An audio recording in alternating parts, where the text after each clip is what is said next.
Jeshi la Israel limetangaza asubuhi ya Jumanne kwa wakazi wa miji miwili iliyoko kusini mwa Lebanoni wanapaswa kuondoka makwao na kuhamia maeneo salama zaidi.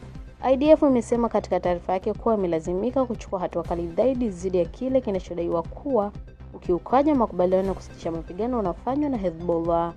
Jeshi hilo la Israel linaituhumu Hezbollah kwa kushambulia vikosi vyake kwa makombora ya milimita yaani mota mara mbili kusini mwa Lebanoni. Ingawa hadi sasa Hezbollah haijatoa majibu yoyote kuhusu tuhuma hizo. Kwa upande mwingine, Wizara ya Afya Lebanoni imesema watu 17 wameuawa katika mashambulizi ya Israel siku ya Jumatatu na hivyo kufikisha idadi ya vifo 110 tangu Alhamisi iliyopita. Israeli inasema wanajeshi wake 17 wameuawa katika mapigano Hezbollah nchini Lebanoni tangu Machi, huku pia ikishutumu kundi hilo kwa kufanya mashambulizi mamia ya rocket na drone.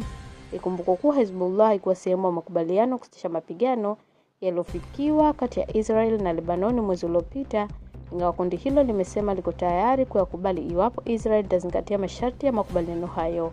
Hata hivyo, jeshi la Israel linasema makubaliano hayo yanairuhusu kuchukua hatua dhidi ya mashambulizi, wakati mamlaka za Lebanoni zikiyapinga na kushutumu Israel kwa kukiuka mara kwa mara makubaliano kusitisha mapigano.